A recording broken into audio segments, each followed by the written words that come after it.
A passage from Savitri. I know it's a class on the life divine.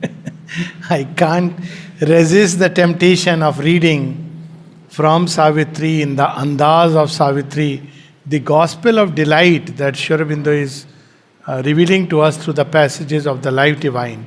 And it's important to emphasize it again and again, because when we lost this gospel of delight, which at one point of time was there as very much a part of Sanatana Dharma, because of which we see so many rich and varied activities in every sphere, even from the most material things, colors, food, of course, look at the temple carvings, look at music, dance, drama, war, the kind of war practices, everything, everywhere, education, this idea of a manifold delight in creation.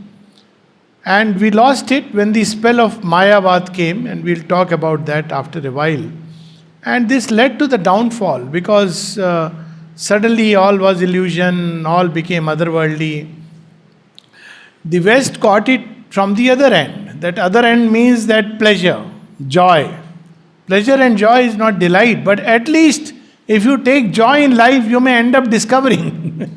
But if you negate life, if you completely blank it out, then there is very little chance, because one has a priori declared this world to be nothing but a place of suffering. This is from page 630 in Savitri. A hidden bliss is at the root of things. A mute delight regards time's countless works. To house God's joy in things, space gave wide room. To house God's joy in self, our souls were born. What a marvelous line. This universe, an old enchantment guards. Its objects are carved cups of world delight.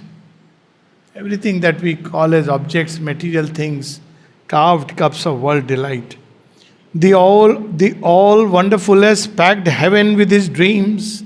He has made blank ancient space his marvel house. He spilled his spirit into matters, signs. His fires of grandeur burn in the great sun. He glides through heaven, shimmering in the moon. His beauty caroling in the fields of sound. He chants the stanzas of the odes of wind. So many types of just the sounds of wind. I'm not sure if there are more ragas. I'm not competent to say that. But so many varieties.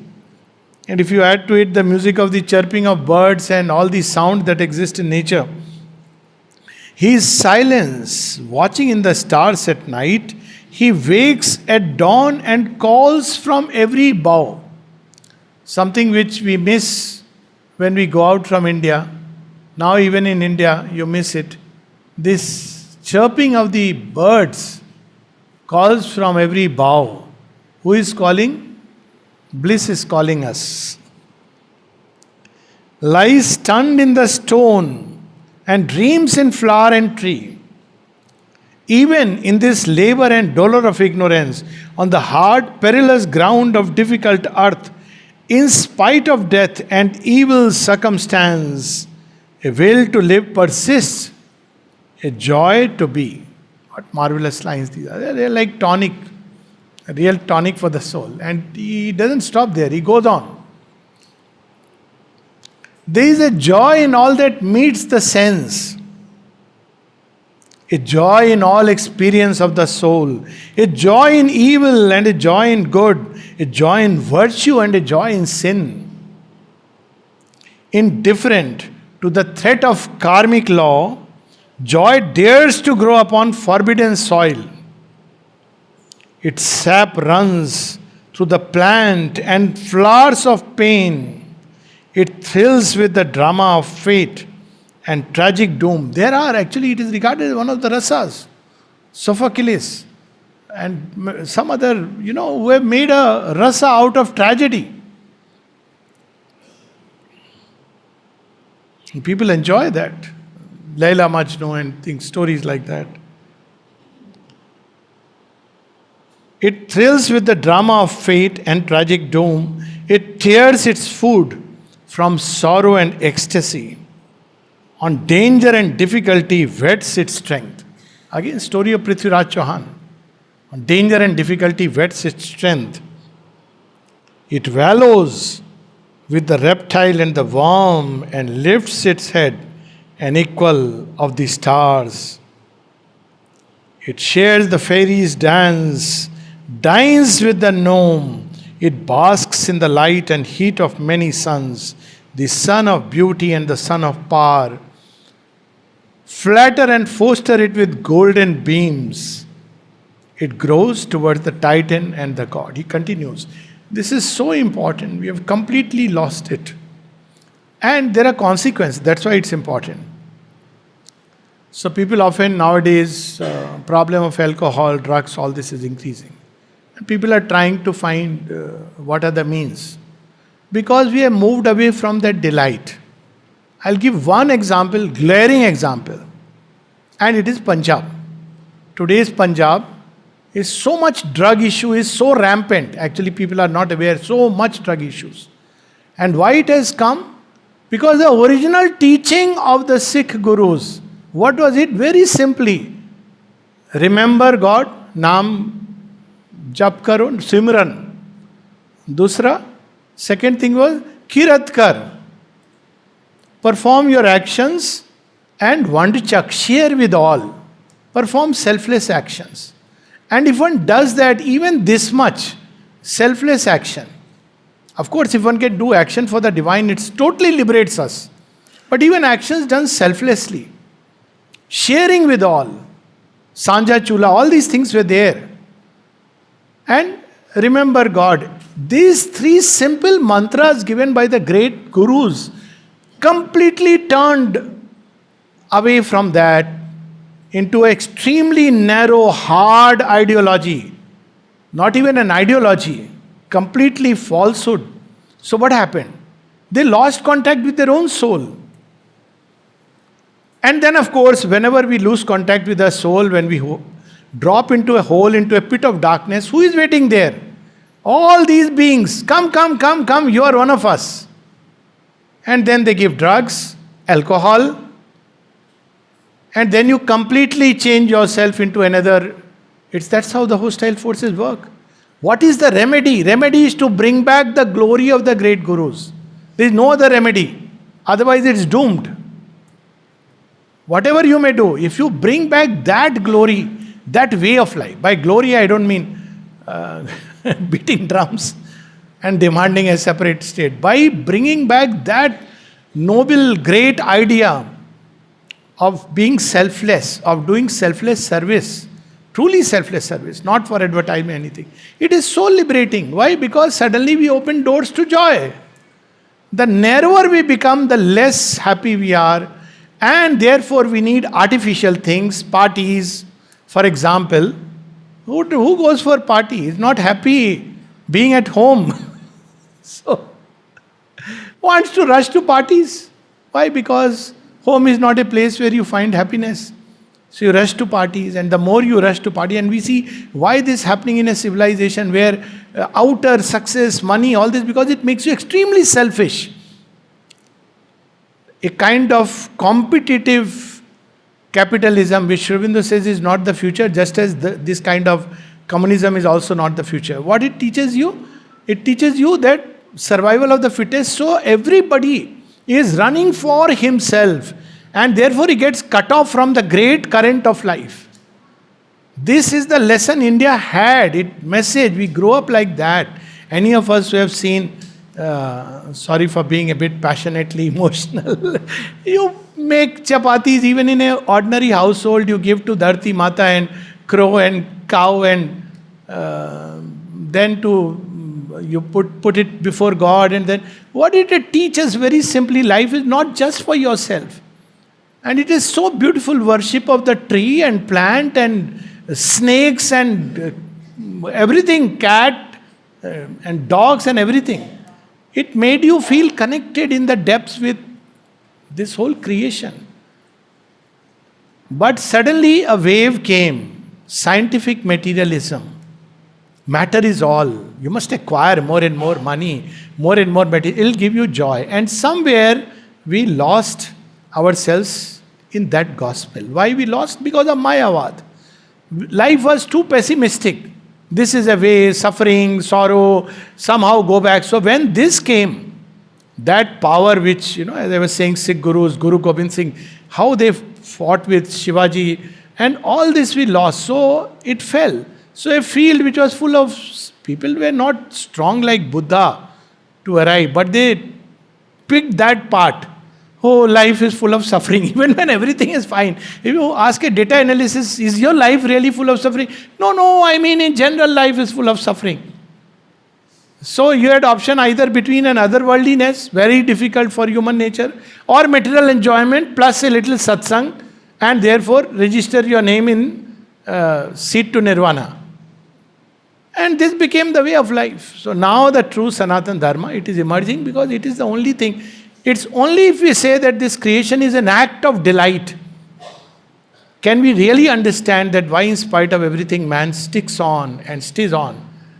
And if we only understand that this is an act of delight, can we really evolve and grow happily, joyously through the sunlit path. So we come back to the life divine and just read a couple of passages before we go further.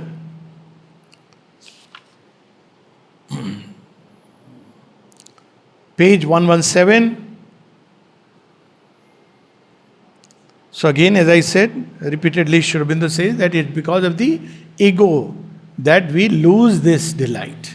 And as yesterday we were saying, a child naturally has it.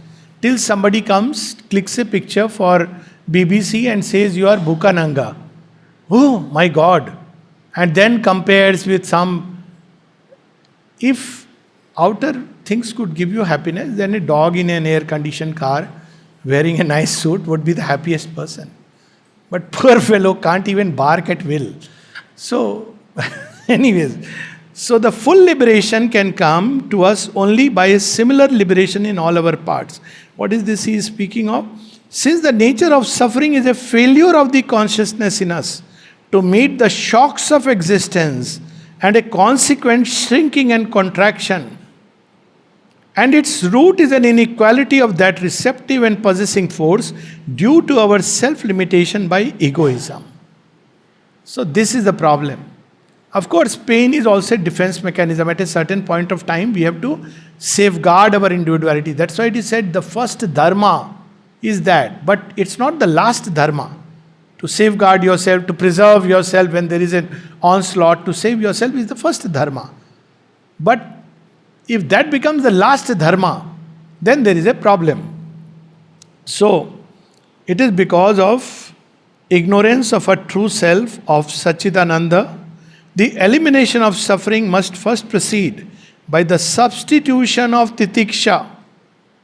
So, first step is titiksha. What is that? The facing, enduring, and conquest of all shocks of existence.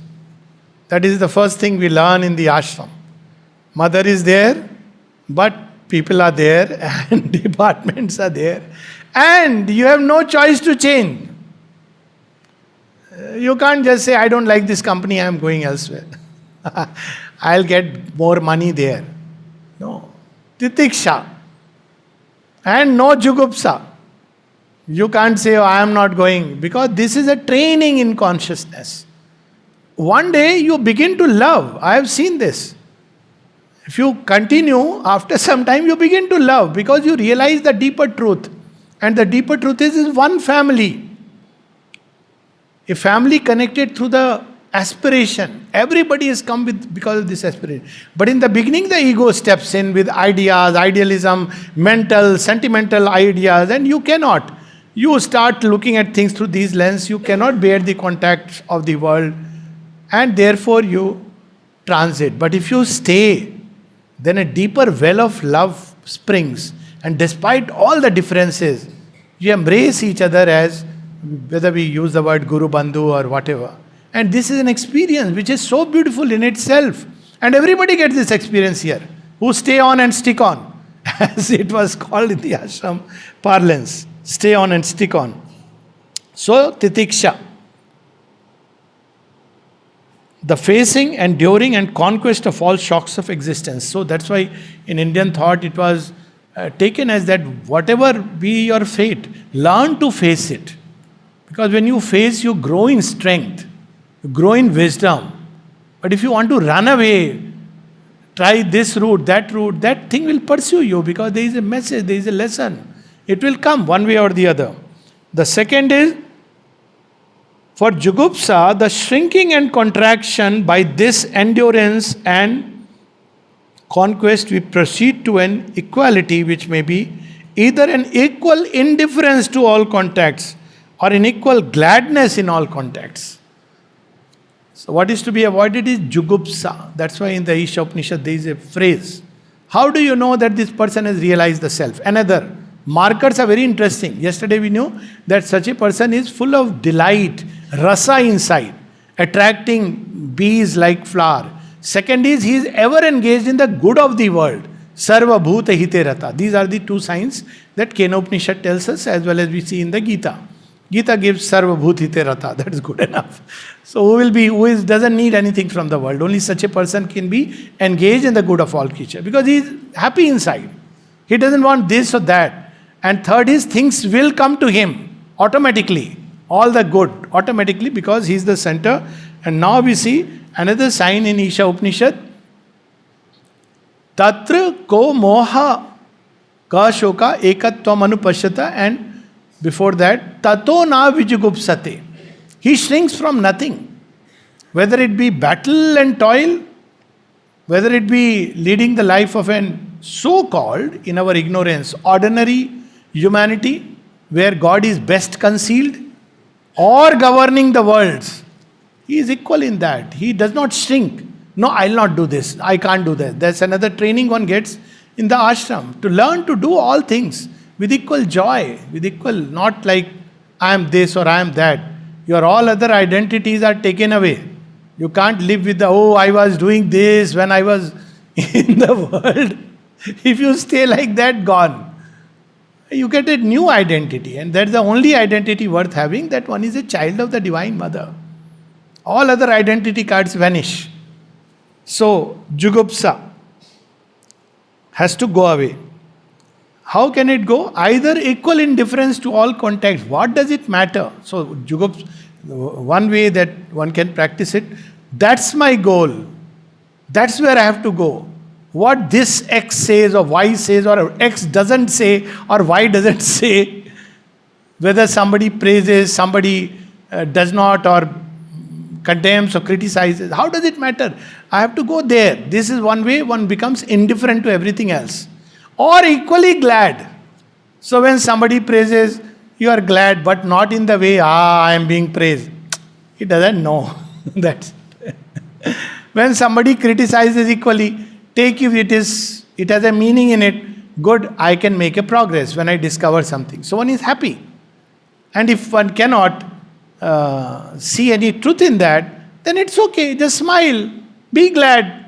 It's okay. And sometimes you also feel compassion. There are people who are always indulging in criticizing others. What a horrible occupation, God has given. The titans have to swallow the bitter poison. Poor fellows. That's all you can feel, There's some who have this self-appointed job. They will criticize you tell them, look how I am wearing a nice dress. So they say, yeah, but looks not very, kahan se liya, Sarojini Nagar market. Something or the other. And he'll puncture your. Smile at life. That's why the sign of psychic emergence is a smile at all things. Was its master movement. Everything you smile. It's not it comes from that touching that core of delight, which is all bliss. For the ego consciousness which enjoys and suffers, the Sachidanand consciousness may be transcendent of the universe and aloof from it, and to this state of distant bliss the path is equal indifference. If you really want to go into the beyond and but, then equal indifference, you go your way. ultimately you merge. There the delight is held inside. If you touch and reach that, then you get that delight. See, Sri Aurobindo is actually reminding us of a phrase from the Gita. That's why, Sri Krishna has come back, no? So he must say the same thing in a different way. I'll tell you where Sri Krishna says this. So, it is the path of the ascetic. Or the Sachidananda consciousness may be at once transcendent and universal. And to this state of present and all-embracing bliss, the path is surrender and loss of the ego in the universal and possession of an all-pervading equal delight. It is the path of the ancient Vedic sages. Now we remember that phrase where Arjuna asked Sri Krishna. He says, you just said that even those who are seeking only after knowledge in the ascetic way, they also come to me. But at the same time, you are teaching me the path of surrender and nishkam karma in the world. Which is better? He asked the same question. Sri Krishna says, of course, it's a hurried state. So he says, look here, both will come to me. But the difference is when an ascetic cuts himself off, becomes indifferent to everything and comes to me, his path is pantha duratya. Poor fellow, he is joyless, he is struggling. He has to get rid of every companion, everything on the way. It's not easy. He climbs by his own effort and falls the monkey path, baby monkey. But the other path I am telling you, you will climb in a glad way. You will be happy. Why? Because I will walk with you. Satchidanand embracing and enveloping. So he says, you can choose. If you want to go in a joyless way, it's okay. But this is the path I am recommending to you. The mother also speaks about it. Sri Ramakrishna speaks about it. And Sri Aurobindo speaks about the sunlit path where difficulties will come. But with that state of inner gladness. And that's why Sri Krishna hints, yoga is not done with a despondent heart. It is done by in a glad state. So, this what we see here. Sri Aurobindo is... Sri Krishna is speaking again in a new form, and with a new format he has come because he has to tell things which he could not tell Arjun. He hinted at them, but Arjun asked once later on, can you tell me all that I have forgotten? He says, what kind of a creature are you? I told it in a superconscious state. I can't come back to it again. But I'll tell leisurely. So there is a second Gita in Yudhishthir's court, but it's not the same. That power and impact. What he did not say is, don't worry, I have heard your prayer. I'll come back. And I'll come back and write and type and give it now to all my children so that they can refer again and again. But he didn't know children have also graduated. They'll buy the books and keep in the shelf and be happy to look at them. See, I have Sri Aurobindo's works. So, between God and man, there is a struggle going on. Who will ultimately get the better of the person? The answer is obvious, of course, God. Okay. If now, the question of questions, if it then be asked, why the one existence should take delight in such a movement? Why is playing this chupan chupai? For some time there is a joy. But after some time, why this game? The answer lies in the fact that all possibilities are inherent in its infinity and that the delight of existence in its mutable becoming, not in its immutable being, lies precisely in the variable realization of its possibilities. This is the first answer. All possibilities, including shrinking. And you see, I recently heard of something and it filled my heart with a deep sorrow at one level. But very soon, I could see the other part. In schools, children, they carry phone, they watch horror movies and they enjoy, and the teachers also feel it's cool to watch horror movies. We can imagine that, what is going on. And I know some of them, how they develop deep depression, and these movies are being made. And they watch all this really dark and, I don't know, I don't have words to describe its content. All kinds of weirdest, pervert things. But then, this too is there, this extreme opposite. Cruelty, complete negation of love. That's what Sri Aurobindo says. Cruelty is farthest from the divine. And various forms of cruelty we inflict upon each other. Cruelty is not just taking a gatta and running after somebody. That's still okay. Because you can escape, or if you are a Tamil film hero, you can give back. That's still okay. But cruelty through words, through actions, through speech, God knows in so many ways. Cruelty that we inflict, that is farthest from the divine. And yet, this possibility exists in the infinite of completely turning back upon its infinity. So it has to be exhausted. That's how Sri Aurobindo describes in the vision of science, that after science is marching and the goddess of religion has been thrown away. So, before going, religion tells, because there is a third spirit waiting. So religion tells science, thou thinkest term and end for thee are not. Though thy pride is great, thou hast forgot these things that wait for thee beside the way. All questions thou mayest answer but one day. Her questions shall await thee that reply, for they who cannot die. She slays them and their mangled bodies lie upon the highways of eternity. Therefore, if thou wouldst live, religion is telling science that I am going away. But you must know that why I am going away. There is a question you will also be asked. Therefore, if thou wouldst live, answer first this one thing. Who art thou in this dungeon laboring? Who are you? Scientists trying to discover who are you. And then Sri Aurobindo is a touch of humor. This is what we are referring to. He says, and I saw a marvel before my eyes. The infinite denying his infinity.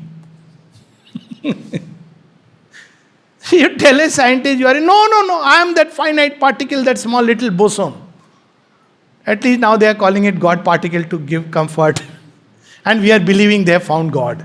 That's more foolish. Just because somebody calls it God particle doesn't mean. But yes, God is in every particle, even in electron. Shiva in his fiery chariot rides. So, this is the first reason, because infinite means all possibilities. And the possibility worked out here in the universe of which we are a part begins from the concealment of Satchidananda. So among the many possibilities in many worlds that he has created, one of them is hiding himself in completely self-oblivion. And for this he chose the mightiest of the spirits. That's how it is said. Earth is the chosen place of mightiest souls. For that he picked up, as they say, for, what was that, where they went into the border, and there was a movie on that, Uri. So just ask them, why are you going? You may die, all this. They take joy in that.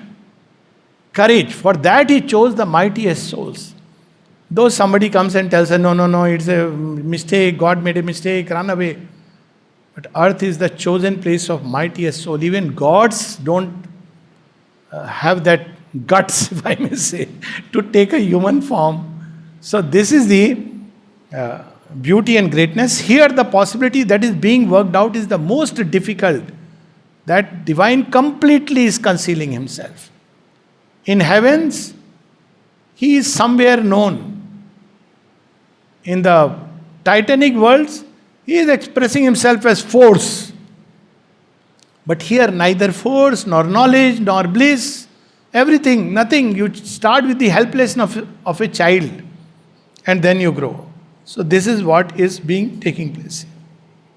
And then he says that what happens in the process of involution, he'll describe at great length later on, so we'll just touch upon it. Infinite delight loses itself in the appearance of an insensible matter and emerges in the appearance of a discordant rhythm of varied pain, pleasure and neutral feeling, love, hatred and indifference. And yet it is there. In the stone it is there. In the metal it is there. You can come in touch with it.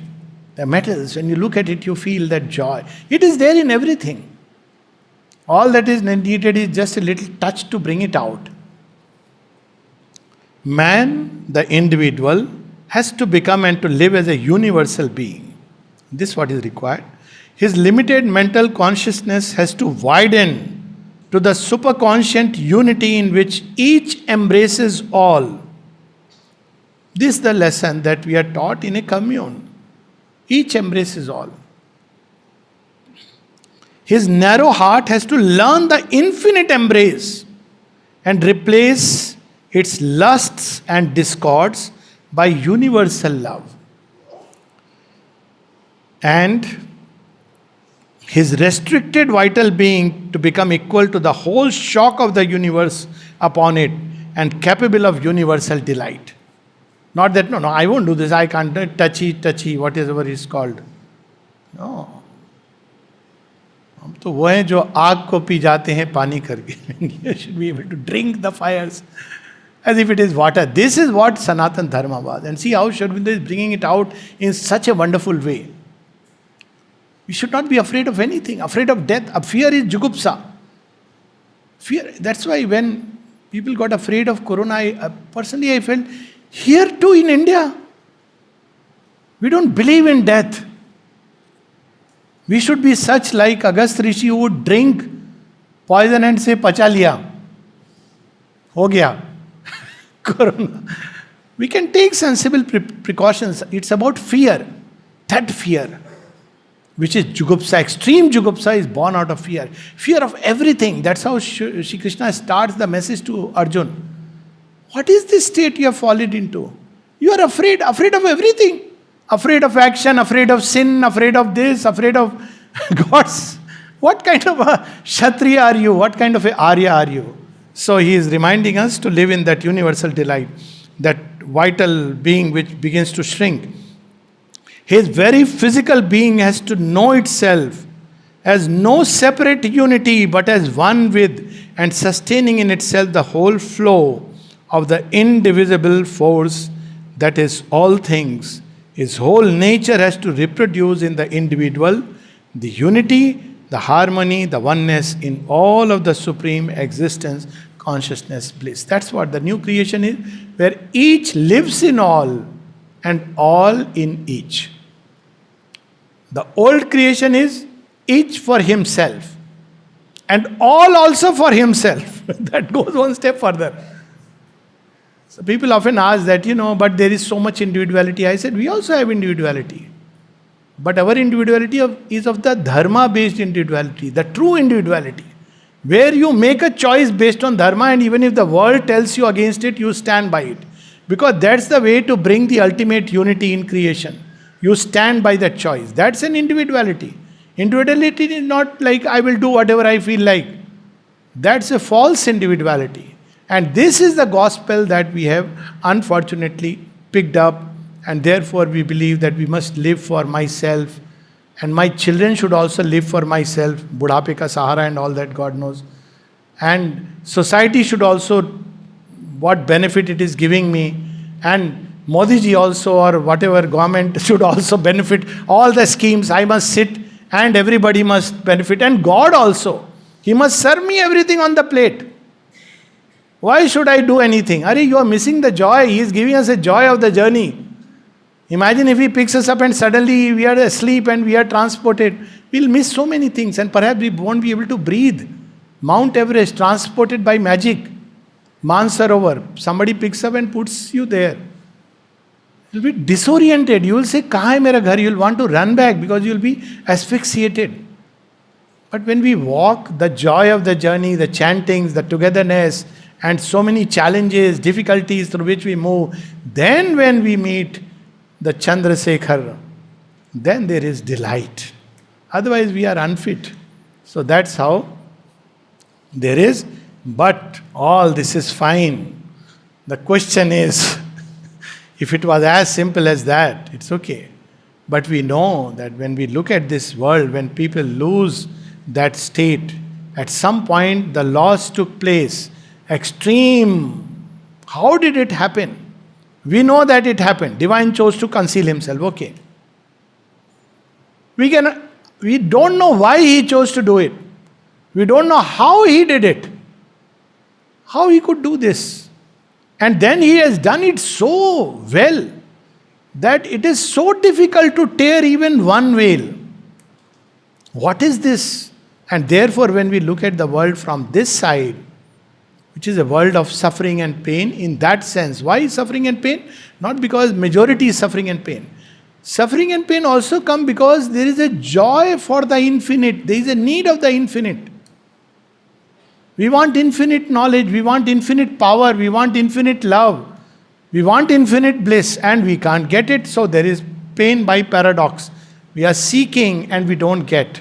So there is a gap between what we have and what we do not have. This is the original have and have nots, according to me. Haves and have nots are not people who are rich and people who are poor. They have twisted this. The have and have not are within us. And strangely, the more we move to the surface life to have, the more the gulf between the have and the have not within us increases. Paradox. So what we do, we want to have more and more. Because we don't know any other way. Till one day a Buddha confronts King Ashoka and says, "You have got it all wrong." Then life changes. Otherwise, this is how it happens. The haves and the have not. The have and the have not. So he has to turn inside and discover. But why this difficult game? What is this veil? We all know, even if we have faith in God, it's not easy to tear the veil. And there is a reason for it, but let's not skip the step. Right now, what is this veil? And therefore, there are mystics who saw this state of humanity, that even if we have everything, still there is something missing. That's the anguish and the pathos captured in this line in the famous song Pyasa. Though it's written from a very communist point of view, but there is a touch of something seeking in it. Ye dunya agar mil bhi jaye to kya hai? You know, this man is going to be, suddenly has become successful. So everybody who had thrown him out suddenly want to felicitate him. And then he suddenly sees the absurdity of it all. And he walks away and sings that song. It ends on a tragic note, again, like all these. Ye dunya agar mil bhi jaye to kya? What's the big deal if I get the whole world? Now this anguish. So this on one side, one saw that. And some of these mystics could pierce this gulf. They're all born as human. How they could pierce? Not by an ascent to supermind, we'll talk about it tomorrow. But because the divine is everywhere, and one can come in contact with him through any spot. There are doors he has created, because it's like Papa. He is like the ATM card or the problem solver, and Mama is always there. All that you can call from any which way, any which place. I need help. Papa and Mama will not question, where are you? Have you risen to that? Have you achieved this? Then I will come. No, he is everywhere. So same way the divine can be contacted from any point, anywhere. Even an artha, crocodile, dumb prayer of a crocodile. Not crocodile, sorry. The gaj, the elephant. Gaj graha ki उसने रट लगाई तुरंत खुल गए उसके वैकुंठ द्वारे. He comes because this is job description, that he will help everybody who seeks help. But that's a different matter. When they opened the door by that seeking, saw that glimpse, Hari coming with all his splendor, and on the other side this world, what did they say? This is a paradox. And they didn't understand the paradox. So they said, well, this world has been overpowered by some agency called Maya. And the strange part in the philosophy of illusionism is, they explain the world very neatly. Of course, I read Vivek Chodamani long back, in my college days, 17, 18. So, little bit I remember. But very logically explained this world, taken to the ultimate thing that it is illusion. Why? What is this illusion? Due to Maya. What it doesn't explain is, what is this Maya? Where did Maya come from? How suddenly it came? It overpowered Brahman, Sachidanand. Such a power, how are we going to get rid of it? And so they created other kind of philosophies. Well, some Satan, some dark power, something came and overpowered. But God had an alliance with that power, that dark power. Please allow some of my, those who either are initiated or turned toward, I'll take them back little bit. Will you please allow? And the dark power said, okay, few you can take. But the world will remain incorrigibly dark. And we believe in such things. Because we are selfish. That's how these philosophies flourish. Dark power overtake, but if you turn to this guru, or if you are change your name from Janardhan to Johnny, or Jani, you can escape somehow, mysteriously. Okay, what have I to do with others? I'll escape. And this selfishness cannot give us the contact with Ananda. So where did this paradox come from? So here Sri Aurobindo brings out what is this Maya. Nowhere else. I've read a lot of spiritual literature at some point of time. World is explained by Maya, but Maya is not explained. So we are explaining a paradox by another inexplicable paradox. Look at the problem. It reminds us of that story of somebody who went, Khalil Gibran's story that, my child has had corona, some viral infection, died. So he went to physician. Why did he die? He said there are infinitesimally small particles. Because of that he died. What kind of small particles making my grown-up fall away? So he goes to a guru. He says, why did my child go away? He says, will of the infinite. Again, you don't know. So he says, between the infinitesimal and the infinite, somebody has taken away my child. And I don't know who is that. So between Brahman and Jiva, there is Maya, which we don't know what is this Maya. Why it is there at all. What is its origin? That's important. Then only we can really understand. And why they didn't understand Maya? Because they saw the lower Maya and not the higher Maya. So Maya has these two aspects. The original Indian thought it is there. So there is the lower Maya which dilutes us. We'll come to that why it dilutes and how it dilutes. And there is the higher Maya which has become this lower Maya incidentally. And that higher Maya liberates us. Both are Maya. That's why we have terms like Vidya, Avidya. And in the story of Diti and Aditi, both are married to the same Rishi, Kashyap. And Diti is surrounded by Aditi. So Diti is the dark mother. So when we are in it, like in darkness, we can't see anything other than ourselves. So we live in ignorance, egoism, me and me alone. But then when we are ready, then that egg hatches out and we live in Divine Mother's consciousness. Then we see, there are so many of us. Not only here, Aditi also illumines the darkness of Diti. And we see so many souls are struggling. And quite naturally, a universal being plunges into it, but now consciously with the ray of light from Mother Aditi. So Maya has these two aspects. There is the higher Maya and the lower Maya. So what is the higher and lower? First, what is Maya? When the formless wants to manifest, he is in that state where everything is possible. So what does he do? He said, let there be light. And there was light.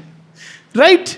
But there has to be a movement between God saying, let there be light. Then there has to be power which perceives the will of the Lord is to have light. This power must be able to extract out light out of infinite possibilities and manifest light. There has to be an operation. It's not that the president has signed and things happen. There are many, many layers. This executive power of the divine, which operates to fulfill that original divine impulsion. How? By measuring out, by delimiting. Each aspect it brings out. So what will it do first? First it will say, Sachidanand. So we have Satlok, Chidghan Lok, Tapolok, Ananda Lok. It will differentiate. Because that's its power. The power within. And then it will differentiate each into many, many aspects. Like different styles of painting. Everyone is painter, but because Ananda must manifest in multiple ways. Dances, Kuchipudi, Odissi, Kathakali, Bharatnatyam, every dance is dedicated to God. But each is a different style. The joy is different. So this is how Maya is the power which brings out of the infinite various possibilities that are within, so that each can have its play. For whose sake? For the sake of the all blissful. She presents all these things. Up till now, it is okay still. Okay. There is Maharaj happening there. But then what happens to the play? That it becomes totally chaotic, totally disorderly.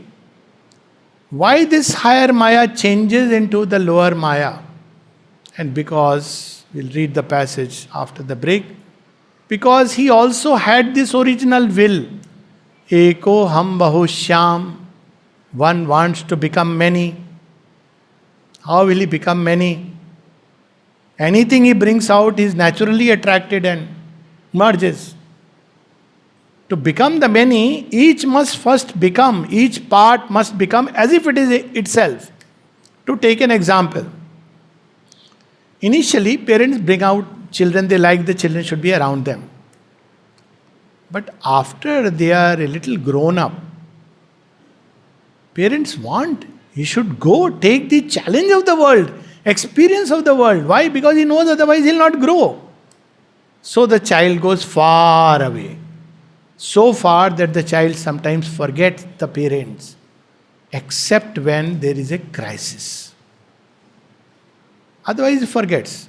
And parents also find that, they don't want that he should keep on calling and saying, I have this problem, that problem.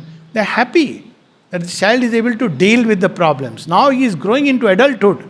And when that child develops like the parent after many years or goes beyond him, then the parent is proudest and puts the arms around the son and says, my son, I am proud of you. That's why Vanvas of Ram is necessary. That's why the Pandavas going through the challenge is necessary. And that's why our moving so far away from our divine parents to the point of almost forgetting that they exist was needed, so that when we emerge, each of us is a unit of that unity of Sachidanand, an integer of the whole. That's why this creation has blossomed. We'll read more and more in detail after the break. Thank you. So we'll come at 6:15.